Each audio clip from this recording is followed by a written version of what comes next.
Mis padres dejaron un mensaje, acordamos que no eres bienvenida esta Navidad. No lloré. Les cancelé la hipoteca de $3K, el banquete de $10K y sus tarjetas. Ahora su Nochebuena está a oscuras y me suplican. Si aún no estás suscrito al canal, haz clic en el botón de suscripción y activa la campanita para no perderte ninguna de nuestras historias. Tu apoyo significa todo para nosotros. Si esta historia te parece interesante, déjale un like. También me encantaría saber de qué ciudad eres, déjanos el nombre de tu ciudad en los comentarios. Ahora, empecemos con la historia. El silencio en mi apartamento era casi absoluto, roto únicamente por el zumbido distante del tráfico de la Ciudad de México y el latido acelerado de mi propio corazón. Sostenía el teléfono en mi mano, la pantalla iluminando mi rostro en la penumbra del atardecer. Había estado en una llamada de trabajo, una de esas que se alargan sin piedad, y no fue hasta que colgué que vi la notificación, un nuevo mensaje de voz. Era de mi madre. Un nudo de anticipación y temor se formó en mi estómago. No habíamos hablado en una semana, no desde la intervención. Presioné el icono de reproducción. La voz de mi madre, Elena, llenó el silencio.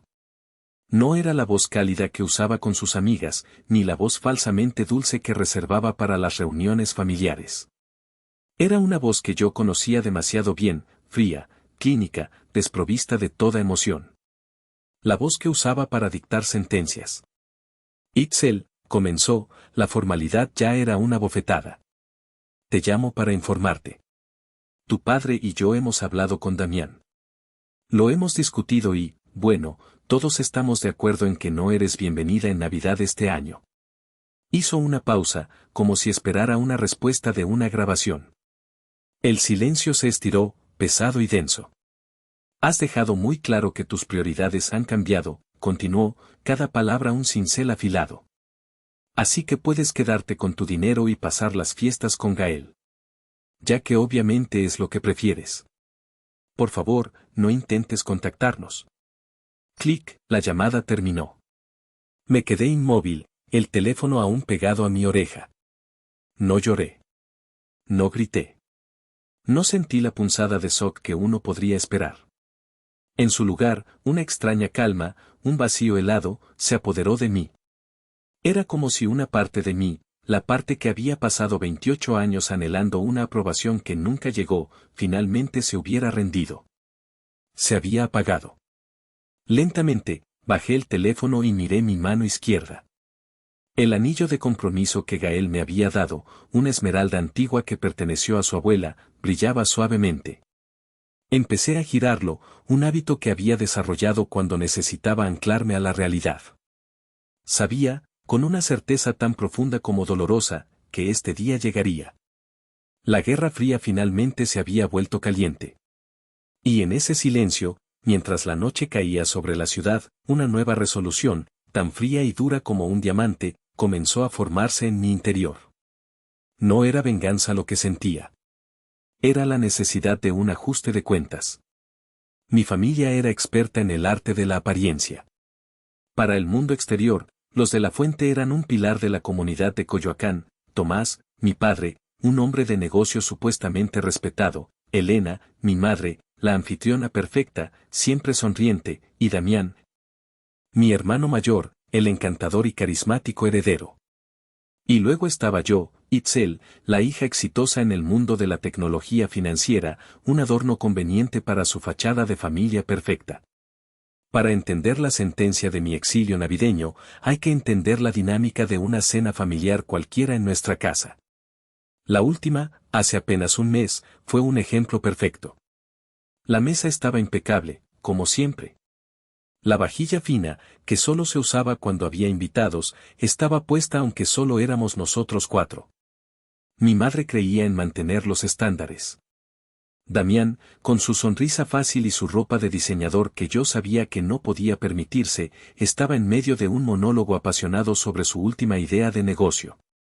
Es revolucionario, se los digo, proclamaba, gesticulando con una copa de vino tinto.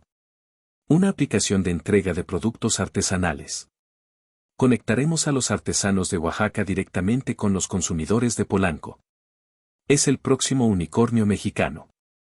Mis padres lo miraban con una adoración ciega. Mi padre, Tomás, asentía con gravedad, como si estuviera escuchando a un genio financiero. Esa es la visión que se necesita, hijo. Pensar en grande. Mi madre, Elena, le rellenaba la copa. Siempre has tenido tanto talento para los negocios, mi amor. Desde niño. Yo permanecía en silencio, masticando mi comida lentamente. Como directora de desarrollo de producto en una de las fintech más importantes del país, mi mente desglosaba automáticamente su plan. Era un colador lleno de agujeros, logística insostenible, márgenes minúsculos, un mercado sobresaturado. No era un plan de negocios, era un deseo. Finalmente, decidí intervenir, con la mayor suavidad posible. Suena interesante, Damián. ¿Ya has calculado el costo de adquisición de cliente y la logística de la última milla? Esos suelen ser los puntos más débiles en este modelo. El silencio que cayó sobre la mesa fue instantáneo y pesado. Damián dejó de sonreír. Me miró como si le hubiera echado un vaso de agua fría a la cara. Ahí va Excel, dijo, con un tono burlón. La reina de las hojas de cálculo, a aguar la fiesta. Mi padre frunció el ceño. Hija, no seas tan negativa. Damián está hablando de una visión, de un sueño. No todo en la vida son números y algoritmos. Exacto, intervino mi madre, mirándome con desaprobación. A veces parece que solo sabes hablar de lana, Itzel. Hay cosas más importantes. Como apoyar a tu familia. Apoyar a mi familia. La ironía era tan densa que casi podía ahogarme con ella. ¿Quién creían que había pagado la tarjeta de crédito con la que Damián compró esa ropa de diseñador? ¿Quién creían que cubría la diferencia de la hipoteca cada mes cuando los negocios de mi padre flaqueaban? No dije nada. Solo tomé un sorbo de agua y me encogí de hombros. Solo era una pregunta técnica, murmuré. Pero el daño estaba hecho. Había roto la ilusión. Había introducido la fría y dura lógica en su mundo de fantasía donde Damián era un genio incomprendido y ellos eran los orgullosos patrocinadores de su inevitable éxito. La conversación se desvió rápidamente hacia un tema seguro, los logros deportivos de un primo lejano. Yo me volví invisible una vez más, un cajero automático silencioso sentado a la mesa, útil para financiar el espectáculo, pero una molestia cuando se atrevía a tener una opinión. Esa cena fue el preludio. La prueba de que en el teatro de mi familia, yo no tenía un papel, solo una función, pagar la cuenta. Mi exilio no fue un acto espontáneo de crueldad, fue la culminación de una vida de pequeñas y grandes invalidaciones. Si mi vida emocional fuera un museo, la exposición principal se llamaría el Museo del Dolor, y la primera pieza en exhibición sería una fotografía descolorida de mi fiesta de 15 años. En México, una quinceañera es un rito de paso monumental. Es la celebración de la transición de una niña a mujer.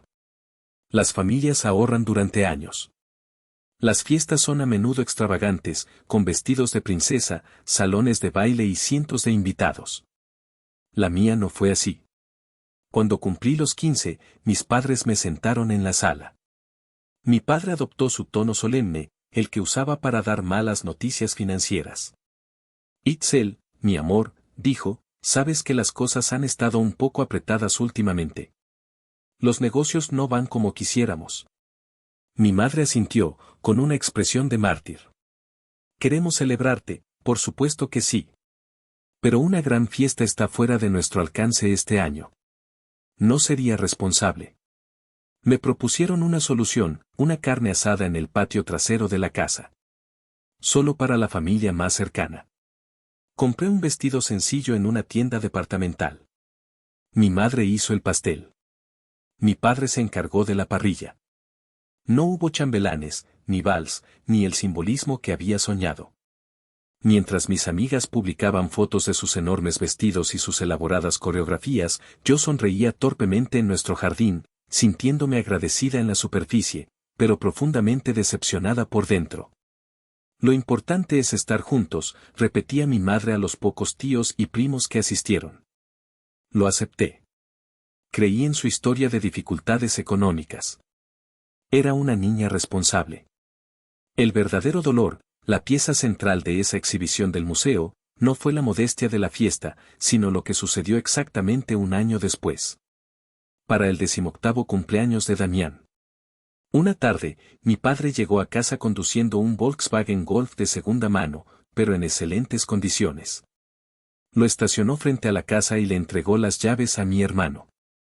«Feliz cumpleaños, campeón», dijo con una sonrisa de oreja a oreja.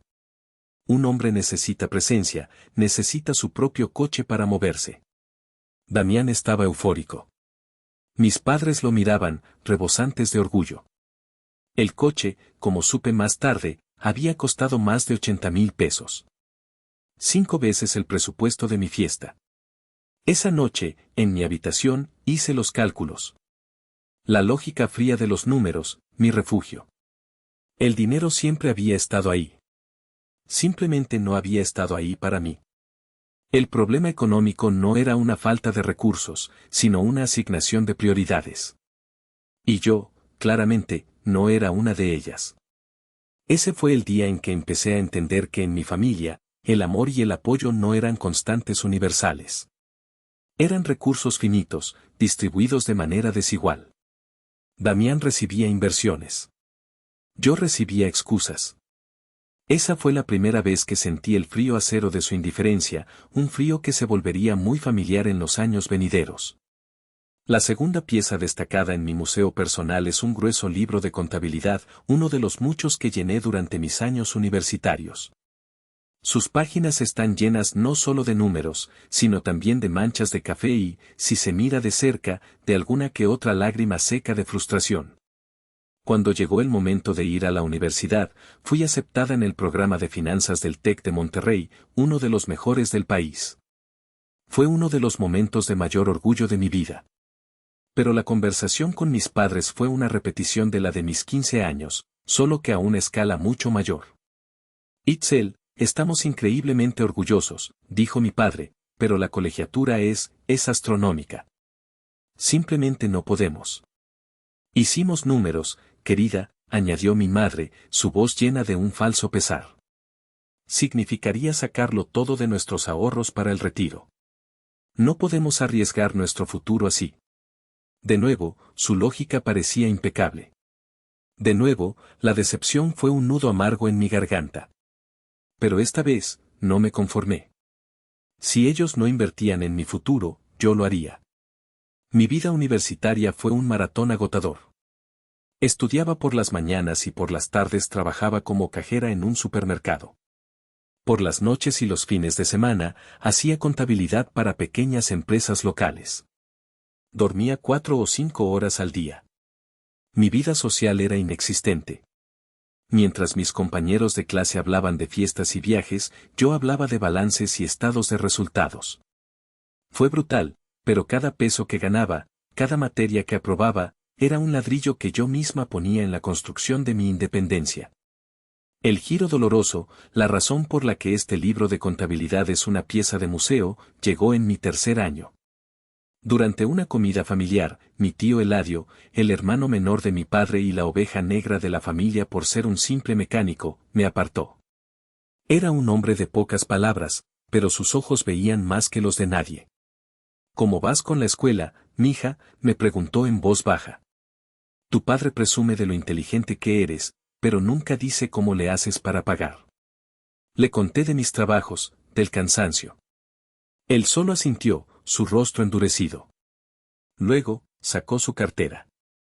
«No es mucho», dijo, extendiéndome unos billetes. «Pero es más de lo que ese sinvergüenza de tu padre te ha dado». Me negué, pero él insistió. Y luego, soltó la bomba.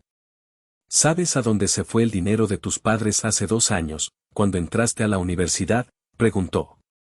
Negué con la cabeza. «Se lo dieron a Damián. 150,000 pesos para un viaje a Europa. Para que abriera su mente y encontrara su pasión». El aire se escapó de mis pulmones. 150,000 pesos. Casi el costo de mi primer año de carrera. Mi hermano había estado publicando fotos de sí mismo bebiendo cerveza en Praga y comiendo pasta en Roma mientras yo contaba monedas para comprar un café y poder estudiar toda la noche. Ese día, la decepción se convirtió en algo más duro, una resolución de acero. Ya no buscaría su apoyo. Ya no esperaría nada de ellos. Mi objetivo ya no era solo graduarme. Era ser tan exitosa, tan financieramente independiente, que nunca, jamás, tendría que volver a pedirles nada. Y ellos, algún día, tendrían que pedirme a mí. Mi ascenso en el mundo de las finanzas no fue una sorpresa para quienes me conocían. La misma disciplina que me llevó a través de la universidad me impulsó en mi carrera. Mientras Damián saltaba de un emprendimiento fallido a otro, yo escalaba la escalera corporativa con una tenacidad silenciosa. A los 26, ya era gerente. A los 28, era directora de desarrollo de producto en una fintech de renombre. Fue precisamente mi éxito lo que, irónicamente, me volvió a enredar en las finanzas de mi familia. Sucedió hace 3 años. Mi padre, después de una serie de malas inversiones, estaba al borde de perder la casa familiar por una ejecución hipotecaria. El banco estaba llamando, las cartas de advertencia se acumulaban. El pánico se había instalado en la casa de Coyoacán. Fue mi madre quien me llamó, su voz temblorosa de una manera que nunca había escuchado. Itzel, no sabemos qué hacer. Tu padre, está destrozado. Fui a su casa esa noche.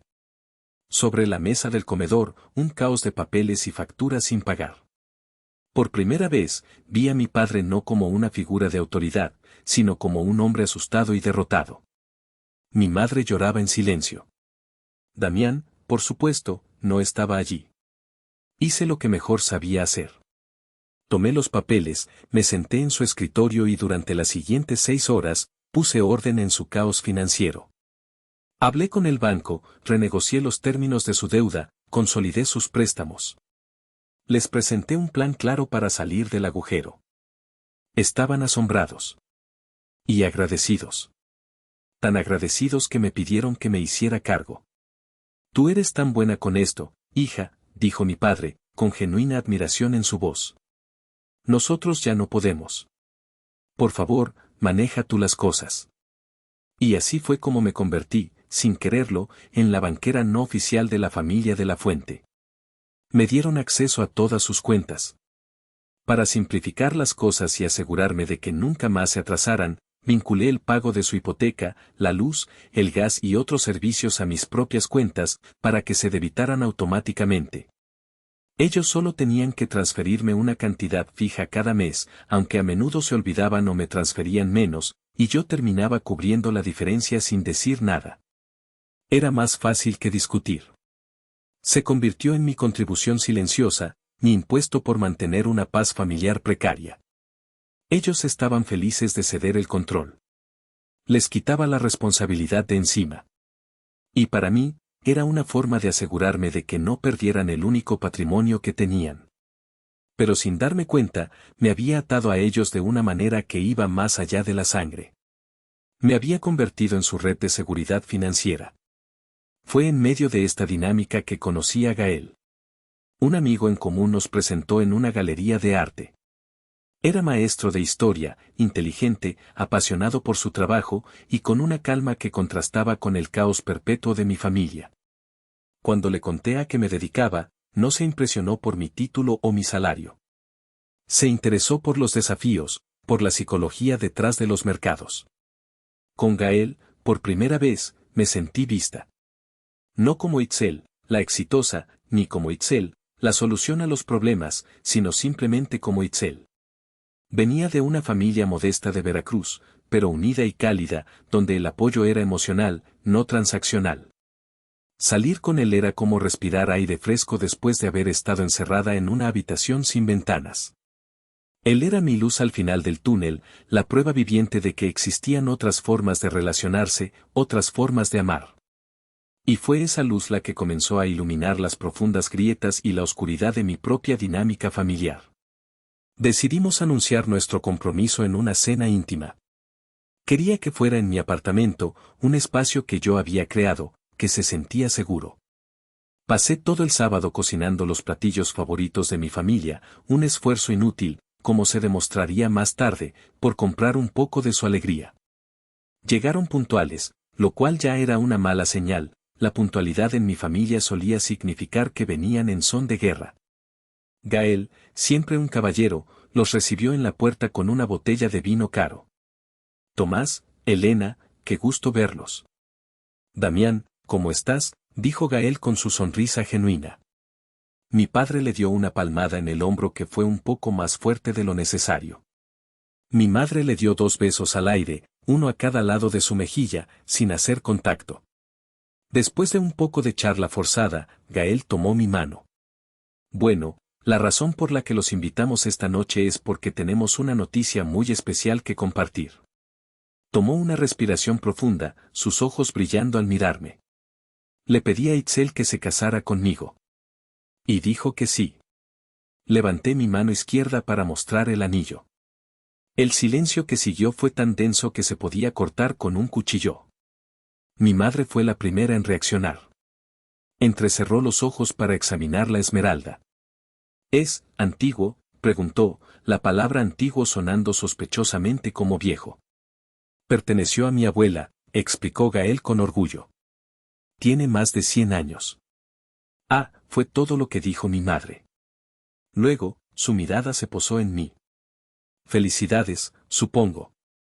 Espero que sepas lo que estás haciendo, Itzel.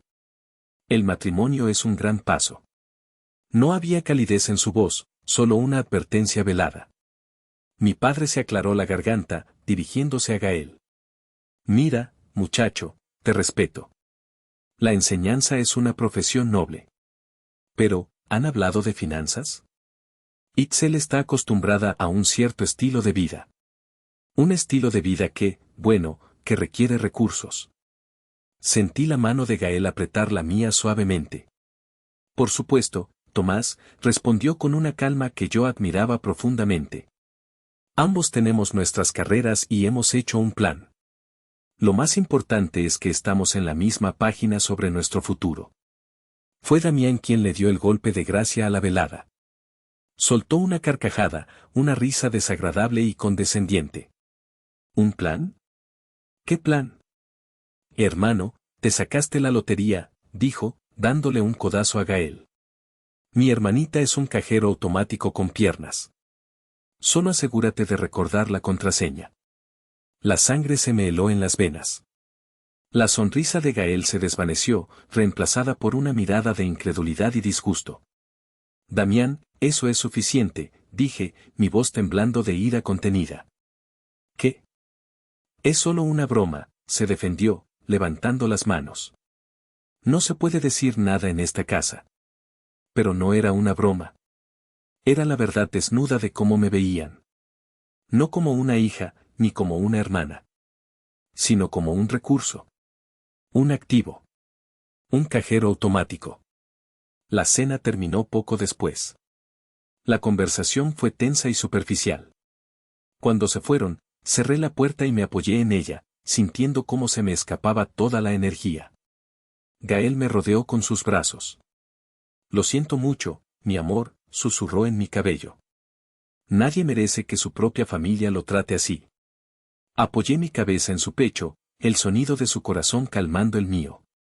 Esa noche, mientras me quitaba el anillo para lavarme la cara, lo miré detenidamente. No era solo una joya. Era un símbolo de un futuro diferente, un futuro que tenía que proteger a toda costa. Incluso si eso significaba protegerlo de mi propia familia. La calma, si es que se le podía llamar así, duró exactamente 2 semanas. 2 semanas en las que me sumergí en la planificación de la boda, usando cada momento libre para ver lugares, probar menús y soñar con un futuro lejos de la toxicidad de mi familia. Fue un respiro, una ilusión de normalidad que estaba destinada a romperse. La llamada llegó un martes por la noche. Era mi madre, su voz cargada de un pánico que helaba la sangre. Itzel, tienes que venir a la casa. Ahora. Es Damián. Mi primer pensamiento fue un accidente. Conduje desde mi apartamento en la Condesa hasta la casa de Coyoacán en un tiempo récord, mi mente corriendo a 1000 por hora. Cuando llegué, la escena que me recibió no fue la de una emergencia médica, sino la de un tribunal familiar. Estaban todos en la sala de estar, mi padre, mi madre y Damián. Mi hermano estaba sentado en el sofá, con la cabeza entre las manos, luciendo más pequeño y patético de lo que jamás lo había visto. Mis padres estaban de pie, como dos estatuas de la angustia. ¿Qué pasó? ¿Está todo bien?, pregunté, mi corazón todavía latiendo con fuerza. Mi padre me miró, su rostro una máscara de decepción. Tu hermano está en problemas, Itzel. Problemas serios. Fue mi madre quien lo explicó, su voz entrecortada por sollozos ahogados. El negocio revolucionario de Damián no solo había fracasado, sino que lo había hecho de una manera espectacularmente desastrosa. Había pedido dinero prestado, había hecho promesas que no podía cumplir y ahora, los proveedores y los inversores iniciales lo estaban persiguiendo. ¿Cuánto debe?, pregunté, mi tono volviéndose práctico, mi cerebro de fintech ya activándose. Damián levantó la vista, sus ojos enrojecidos. Mucho, susurró. ¿Cuánto es mucho, Damián?, insistí. Mi padre intervino, su voz grave. 1 millón de pesos. 1 millón. La cifra flotó en el aire, pesada e irreal. 1 millón de pesos MXN. Era una cantidad de dinero que podía arruinar vidas. ¿Cómo es posible?, pregunté, aunque ya sabía la respuesta. Imprudencia, arrogancia y una vida entera sin consecuencias. Fueron malos cálculos, errores de principiante, dijo mi padre, defendiéndolo incluso ahora. Necesita ayuda, Itzel, dijo mi madre, su mirada fija en mí. No era una petición. Era una orden. Tú eres la única que puede ayudarlo.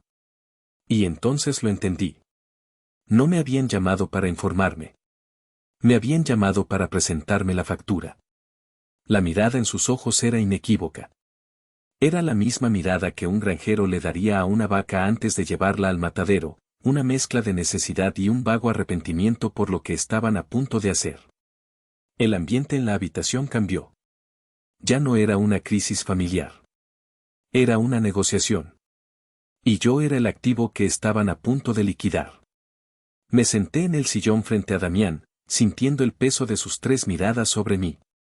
El aire estaba cargado de una expectativa desesperada. Podía sentir la trampa cerrándose a mi alrededor. 1 millón de pesos es una cantidad enorme, dije lentamente, eligiendo mis palabras con cuidado. No es algo que simplemente se pueda sacar del bolsillo. Necesitaría ver los libros, los contratos, entender exactamente a quién se le debe y por qué. No hay tiempo para eso, exclamó mi padre, su paciencia ya agotada. Estas personas están llamando, amenazando. Necesitamos actuar ahora. Entiendo la urgencia, respondí, mi voz firme, pero no voy a entregar una cantidad así a ciegas. Sería irresponsable. Mi madre se acercó y se sentó en el borde del sofá, adoptando su táctica de manipulación emocional. Itzel, por favor, dijo, su voz un susurro suave. Es tu hermano. Es tu única familia. Piensa en todo lo que hemos hecho por ti. La audacia de esa frase casi me hizo reír. ¿Todo lo que habían hecho por mí? ¿O todo lo que yo había hecho por ellos? Pero me mantuve en silencio, esperando. Sabía a dónde se dirigía esto. Sabemos que has estado ahorrando, continuó. Para la boda. Gael es un buen hombre, lo entendemos, pero, una fiesta puede esperar. La seguridad de tu hermano no. Ahí estaba. El sacrificio que exigían. Mi futuro a cambio de su pasado. El sueño que estaba construyendo con Gael para tapar el agujero que la incompetencia de Damián había cavado. Miré a mi hermano, que seguía con la cabeza gacha, negándose a mirarme a los ojos. Damián, le dije. Mírame. Levantó la vista, y en sus ojos vi no solo miedo, sino también una profunda y arraigada sensación de derecho. Como si, en el fondo, creyera que yo le debía esto. No puedo darte el dinero de mi boda, dije, mi voz sonando más fuerte de lo que me sentía. Gael y yo hemos trabajado muy duro por ese dinero. Es nuestro futuro. El rostro de Damián se contrajo en una mueca de ira y pánico. Y entonces, la verdad salió a la luz, no como una confesión, sino como una acusación. «No lo entiendes», gritó, poniéndose de pie de un salto. «No es un negocio. No son proveedores. Es una deuda de juego». El silencio que siguió fue atronador. Mis padres se quedaron helados. Yo lo miré, la pieza final del rompecabezas encajando en su lugar. No era un empresario fallido. Era un adicto. Mi primer instinto fue pensar que ahora mis padres lo verían. Verían el patrón de mentiras, la irresponsabilidad. Pero estaba equivocada. La revelación solo aumentó su pánico y, por lo tanto, su presión sobre mí. «Dios mío», jadeó mi madre. «Itzel, ¿escuchaste eso? Su vida podría estar en peligro. Tienes que ayudarlo». «Esto es aún peor», dijo mi padre, su rostro pálido. «Esta gente no juega. Itzel, no te lo estamos pidiendo. Te lo estamos exigiendo. La vida de tu hermano es más importante que cualquier fiesta estúpida». La palabra fiesta fue la que me rompió. Mi boda, mi compromiso, el símbolo de mi nueva vida, reducido a una fiesta estúpida. Me levanté, mi cuerpo temblando con una furia fría y clara. «No», dije. «¿Qué?», preguntó mi padre, incrédulo. «Dije que no», repetí, mirando a cada uno de ellos a los ojos. «No voy a sacrificar mi futuro para pagar las deudas de juego de Damián. No voy a prenderle fuego a mi vida para mantenerlo caliente a él». Me dirigí a la puerta. Se acabó. Encuentren otra solución. «Y si sales por esa puerta, no te molestes en volver», gritó mi padre, su rostro enrojecido por la rabia. «No serás más nuestra hija». «Tal vez eso sea lo mejor para todos», respondí sin mirar atrás. Cerré la puerta de la casa de mis padres y, por primera vez, sentí que también estaba cerrando un capítulo de mi vida. El capítulo de la niña que esperaba ser amada. La noche que siguió a la confrontación fue un lienzo de insomnio. Di vueltas en la cama, el eco de los gritos de mi padre resonando en mi cabeza. Una parte de mí, la parte condicionada durante 28 años a buscar su aprobación, se preguntaba si había sido demasiado dura, si había cometido un error terrible. ¿Era una hija egoísta? ¿Una hermana desleal? Las palabras que habían usado para describirme toda mi vida ahora se arremolinaban en mi mente como buitres. Pero luego, otra voz, una voz más nueva y más fuerte, la voz que había comenzado a crecer desde que Gael entró en mi vida, respondía. No era egoísmo, era autoconservación. No era deslealtad, era establecer un límite necesario. Cuando Gael llegó a casa de su trabajo nocturno en la escuela, me encontró en la sala de estar, envuelta en una manta, mirando la ciudad dormida. Le conté todo, cada palabra, cada amenaza. Él escuchó en silencio, su rostro pasando de la preocupación a una ira fría y controlada. Cuando terminé, no dijo «te lo dije». No me presionó. Simplemente me rodeó con sus brazos y me sostuvo mientras yo finalmente dejaba salir las lágrimas que no había llorado en la casa de mis padres. Lágrimas de rabia, de dolor y, extrañamente, de alivio. «Has hecho más que suficiente, mi amor», dijo suavemente, su voz una roca en mi tormenta. «Les has dado años de tu vida, de tu dinero, de tu energía. Si esto es lo que necesitan para enfrentar las consecuencias de sus propias acciones, que así sea. Tu futuro es conmigo. Y yo no voy a dejar que lo destruyan». Sus palabras fueron el ancla que necesitaba. La validación. A la mañana siguiente, me desperté con una nueva claridad. El dolor seguía ahí, pero la duda se había ido. Ya no estaba luchando con la decisión. Estaba en paz con ella. Y fue entonces, mientras tomaba mi café matutino, que mi teléfono vibró. El mensaje de voz de mi madre. La sentencia final. Todos estamos de acuerdo en que no eres bienvenida en Navidad este año. Escuché el mensaje, y esta vez, no sentí ni el más mínimo atisbo de dolor. La niña que buscaba su amor había muerto la noche anterior. En su lugar, había una mujer que finalmente entendía su propio valor. La decisión de exiliarme no fue el final de la historia. Fue el principio. Fue la provocación que no sabían que estaban haciendo. Fue el interruptor que activó una parte de mí que ni yo sabía que existía, la estratega fría y calculadora que mi profesión había forjado. Ellos habían jugado su última carta. Ahora, era mi turno de mover mis piezas. Esa misma tarde, después del trabajo, me senté en el escritorio de mi oficina en casa. El mismo lugar donde analizaba mercados y diseñaba productos financieros se convirtió en mi centro de guerra. Abrí mi computadora portátil y accedí al portal bancario que yo misma había configurado para mis padres años atrás. Sus finanzas se desplegaron ante mí en la pantalla, un mapa detallado de su dependencia de mí. Mi dedo se detuvo en una transacción reciente. Un cargo de 180,000 pesos MXN.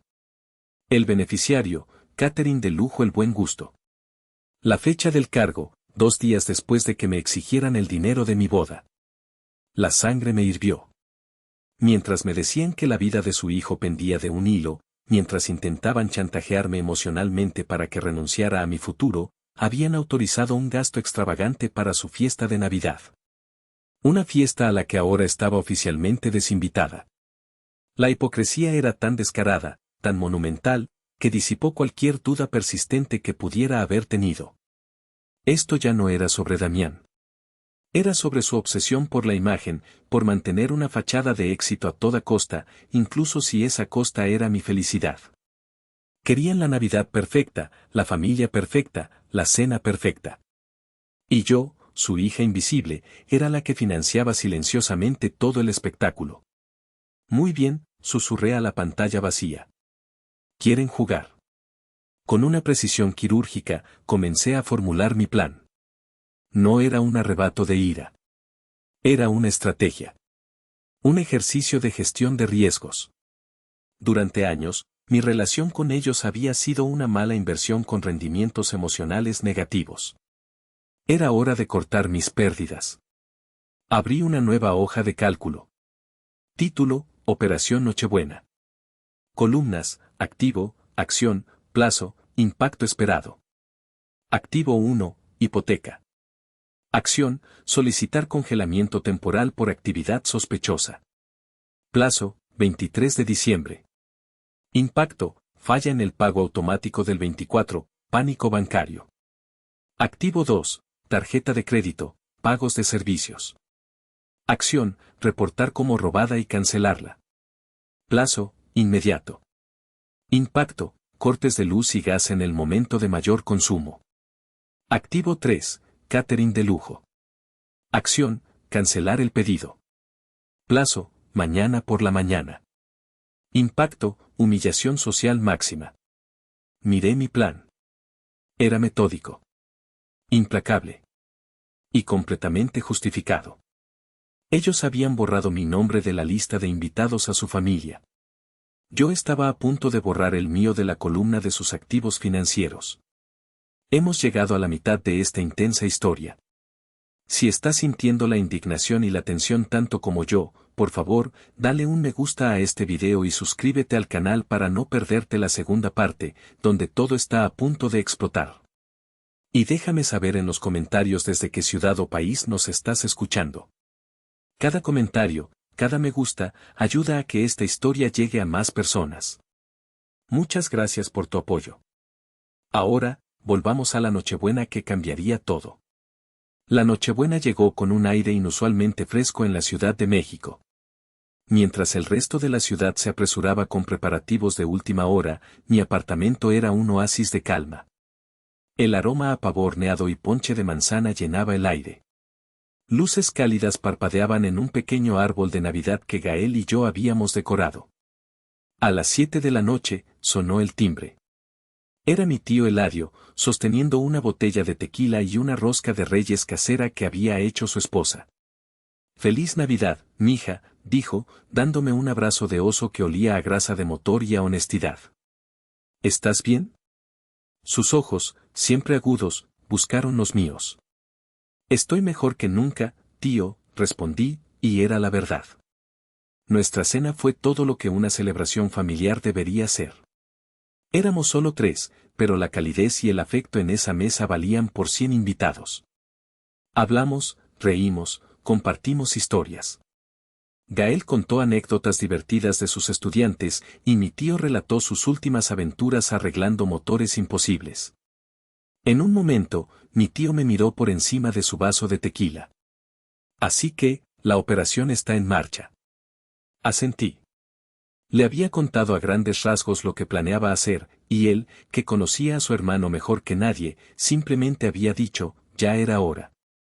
Le expliqué los detalles con la misma calma con la que había ejecutado el plan. Ayer por la mañana llamé a la compañía hipotecaria. Les informé que, como usuaria autorizada, había notado actividad inusual, y que temía que la cuenta estuviera comprometida. Solicité un congelamiento preventivo de 72 horas en todas las transacciones. El agente fue muy comprensivo. El pago automático de la hipoteca, programado para hoy, rebotará. Gael silbó por lo bajo. Eso va a dejar una marca. Luego, continué, reporté mi tarjeta de crédito principal como robada. Es la que estaba registrada para los pagos automáticos de luz y gas. La cancelaron de inmediato. La nueva tarjeta llegará en una semana. Para entonces, las facturas ya estarán vencidas y probablemente habrán ejecutado la orden de corte. Mi tío Eladio soltó una carcajada. Elena se va a volver loca. Odia el frío. Y finalmente, el catering, dije, tomando un sorbo de vino. Llamé haciéndome pasar por mi madre. Usé mi voz de señora de las Lomas. Cancelé el pedido. Les dije que había una emergencia familiar.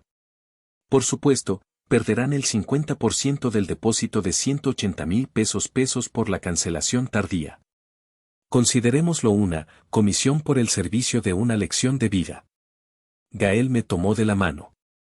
¿Y cómo te sientes con todo esto, de verdad? Lo pensé por un momento, mirando las luces de la ciudad a través de la ventana. Siento como si finalmente hubiera puesto mis finanzas personales en orden, dije. Cerré una cuenta que llevaba años en números rojos. Es liberador. Mi tío levantó su vaso. Por la liberación, dijo. Y por las familias que elegimos. Brindamos. En ese momento, en mi pequeño apartamento lleno de calor y risas genuinas, no podía evitar imaginar la escena que se estaba gestando a unos kilómetros de distancia, en la casa de Coyoacán. El primer acto de su perfecta obra de teatro navideña estaba a punto de comenzar. Y yo, desde la distancia, estaba a punto de bajar el telón. Aunque estaba a kilómetros de distancia, podía visualizar la escena en la casa de mis padres con una claridad cinematográfica. Había visto la misma obra representarse año tras año. Las 8 de la noche. La casa estaría resplandeciente. Mi madre, Elena, se deslizaría entre los invitados, su sonrisa tan brillante como sus joyas, asegurándose de que todos tuvieran una copa en la mano. Mi padre, Tomás, estaría junto a la chimenea, contando alguna anécdota de negocios exagerada a mis tíos. Damián estaría en el centro de un círculo de primas, encantándolas con su carisma vacío. La casa olería a pino y a perfume caro.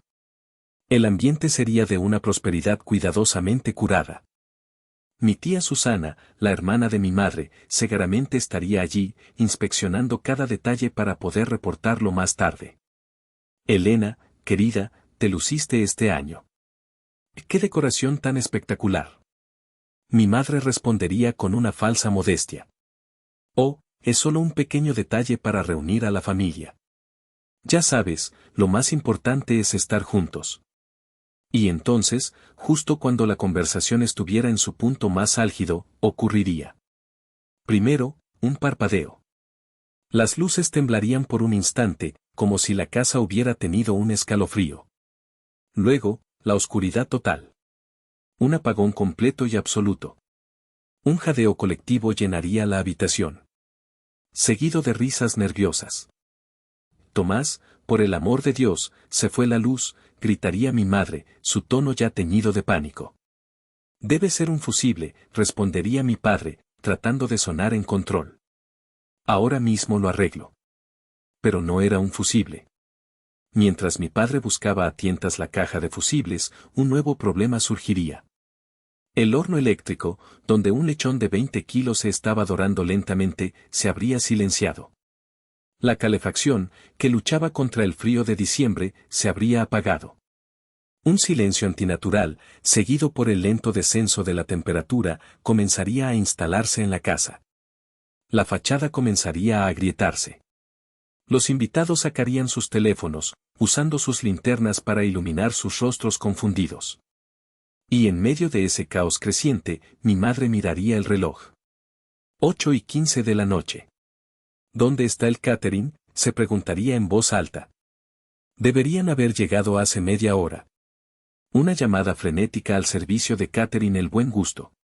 La voz confundida de la recepcionista al otro lado de la línea. Lo siento, señora, pero el pedido a nombre de la Fuente fue cancelado hace 2 días. Se le envió un correo de confirmación.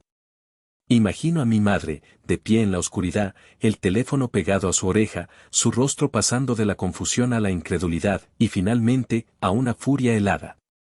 El lechón a medio cocer. La casa enfriándose rápidamente.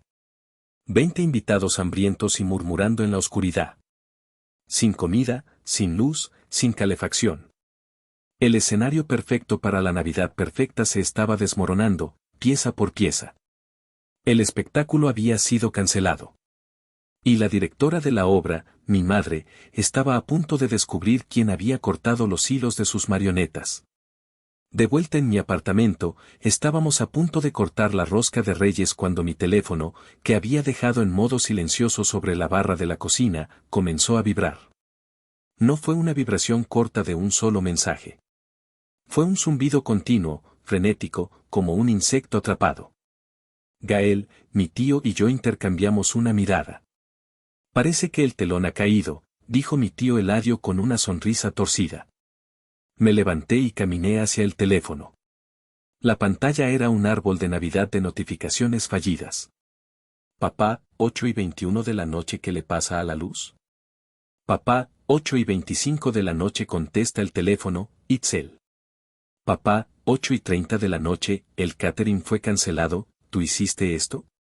Mamá, 8:32 de la noche, Itzel de la Fuente, te exijo que me llames en este instante.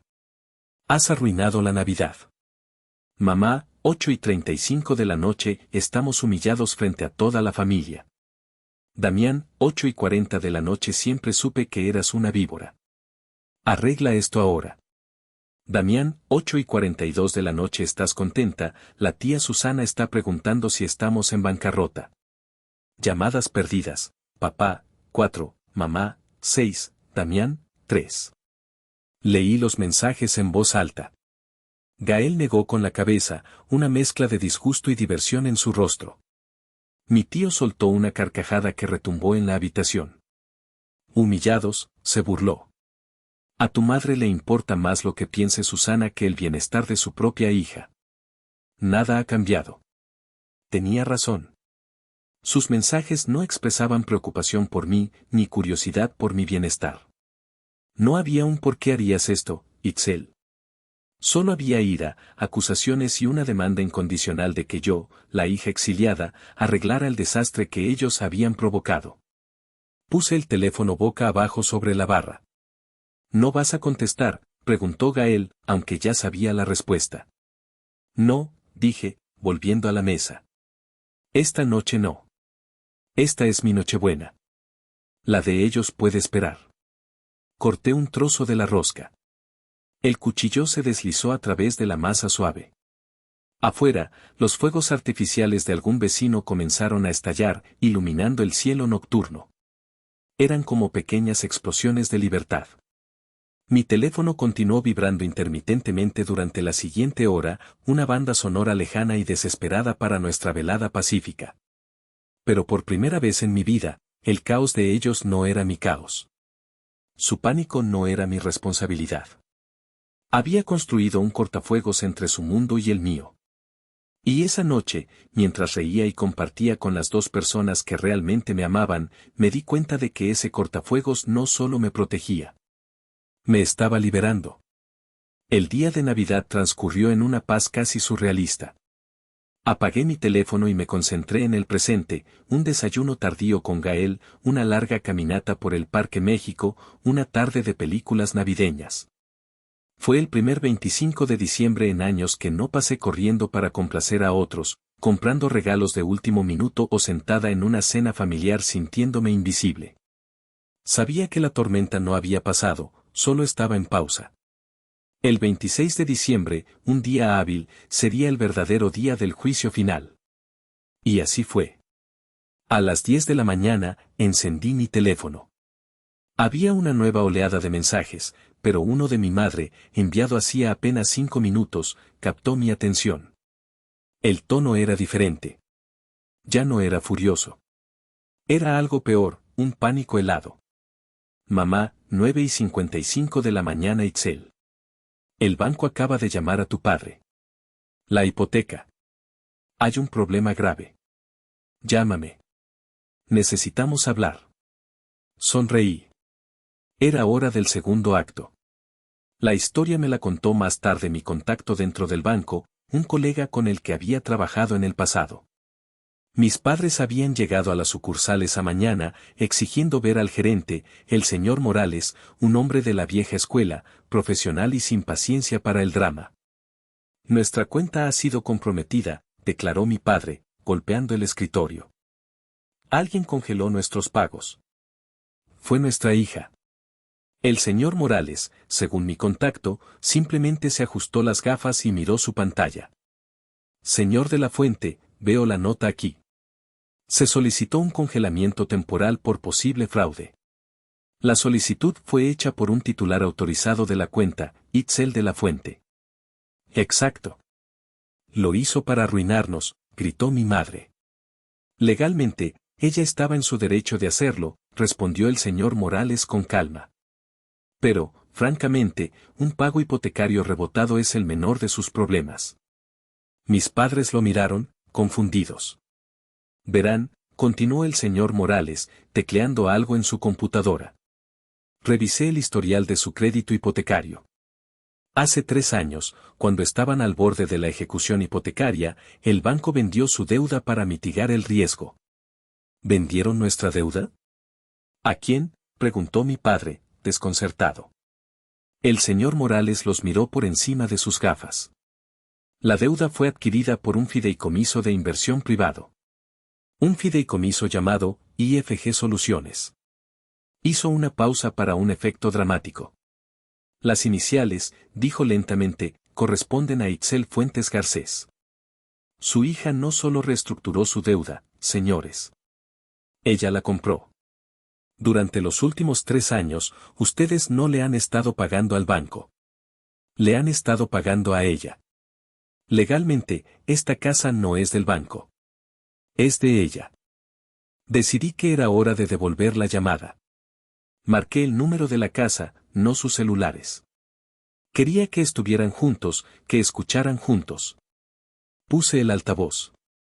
Mi padre contestó al primer timbre, su voz era un susurro ahogado. ¿Itzel?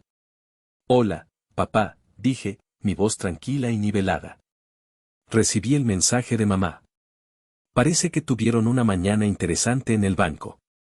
El silencio al otro lado de la línea fue pesado, cargado de la magnitud de su nueva realidad. Escuché a mi madre sollozar en el fondo. ¿Por qué?, preguntó finalmente mi padre. ¿Por qué harías algo así, Itzel? Comprar nuestra casa a nuestras espaldas. ¿Por qué?, repetí, una risa amarga escapándose de mis labios. ¿De verdad quieres que te conteste esa pregunta? No compré la casa para controlarlos. La compré para salvarlos. Para salvar el único patrimonio que tenían de su propia mala gestión. Fue un acto de protección. Uno que, al parecer, nunca apreciaron. Pero mantenerlo en secreto, susurró mi madre. ¿Qué querían que hiciera, mamá? ¿Llegar y decir, felicidades, ahora soy su casera? Sabía que su orgullo no lo soportaría. Así que lo mantuve en silencio, como tantas otras cosas. Como el hecho de que he estado cubriendo sus gastos durante años.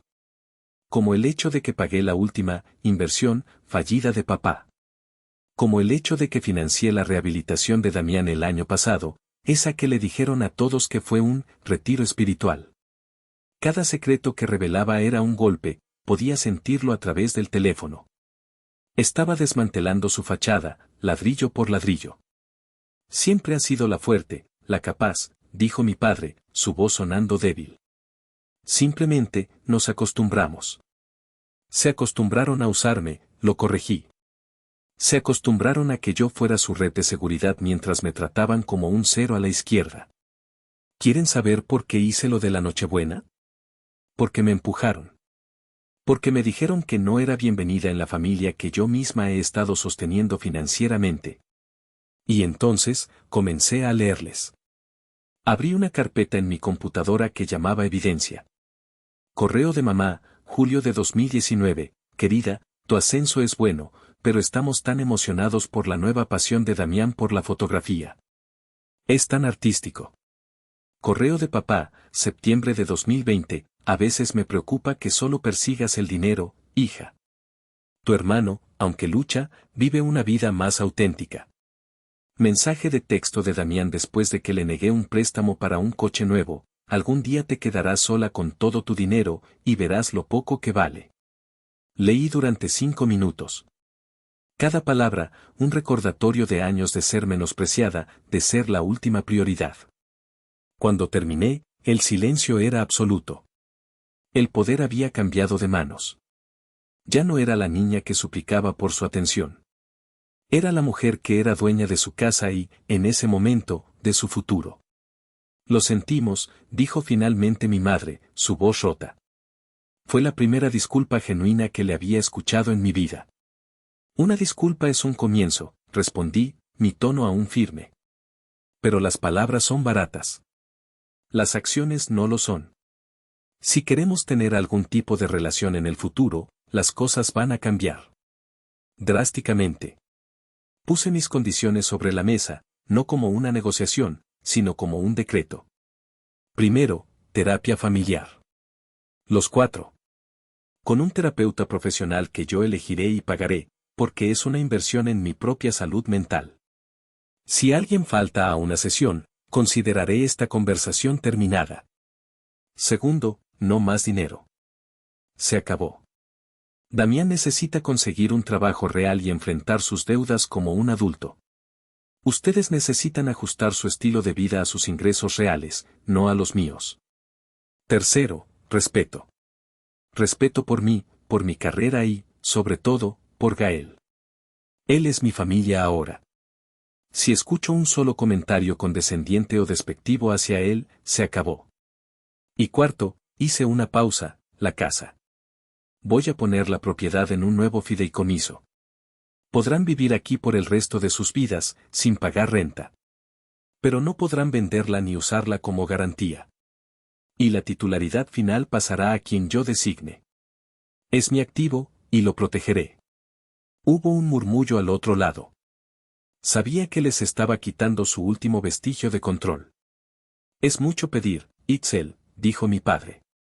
Es lo mínimo que merezco, respondí. Tómelo o déjenlo. Esa tarde, recibí una llamada de mi tío Eladio. Alguien le había contado la historia del banco. ¿Es cierto lo de la casa?, preguntó, con un tono de asombro y admiración. Sí, tío.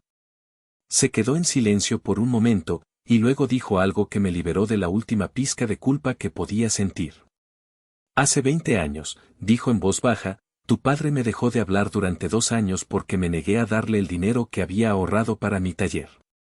Me dijo que estaba eligiendo un montón de herramientas por encima de mi propia sangre. No es Damián, mija. Es él. Siempre ha sido él. La historia se repetía. Pero esta vez, la hija no se había roto. La hija había aprendido a construir muros. Y a ser dueña de la casa. 6 meses después, me encontraba de pie bajo un arco de flores, con el sol de la tarde bañando los jardines de un pequeño viñedo en Querétaro. Llevaba un vestido blanco y sostenía la mano de Gael. Frente a nosotros, nuestros amigos y familiares más cercanos sonreían. Mi familia estaba allí. Se sentaron en la segunda fila. Mi madre llevaba un vestido elegante pero discreto. Mi padre parecía haber envejecido 10 años. Damián, más delgado y con una mirada más seria, había empezado a trabajar en una empresa de logística. Asistíamos a terapia todas las semanas. Las sesiones eran difíciles, a menudo dolorosas, llenas de silencios incómodos y verdades a medias. Pero era un comienzo. Durante la recepción, mi padre se acercó a mí. «Te ves hermosa, hija», dijo. «¿Y feliz?» «Lo soy, papá», respondí.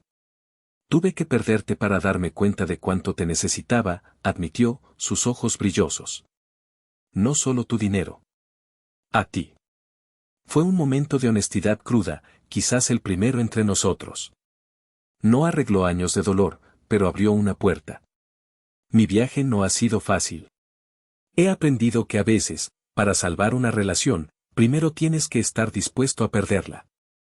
Que establecer límites no es un acto de agresión, sino un acto de amor propio. Y que tu valor no lo determina la familia en la que naces, sino la vida que construyes y la gente que eliges para compartirla. Ellos están intentando cambiar. Y yo estoy intentando aprender a perdonar. Pero a veces, en la quietud de la noche, me pregunto si tomé la decisión correcta, si fui demasiado lejos. ¿Hice lo correcto? Gracias por acompañarme hasta el final de esta historia. Si te ha conmovido, te ha hecho enojar o simplemente te ha hecho pensar, por favor, dale un me gusta al video, suscríbete al canal y comparte tu opinión en los comentarios. ¿Crees que hice lo correcto? Me encantaría leer lo que piensas. Tu apoyo significa el mundo para mí y me ayuda a seguir compartiendo estas experiencias. Hasta la próxima.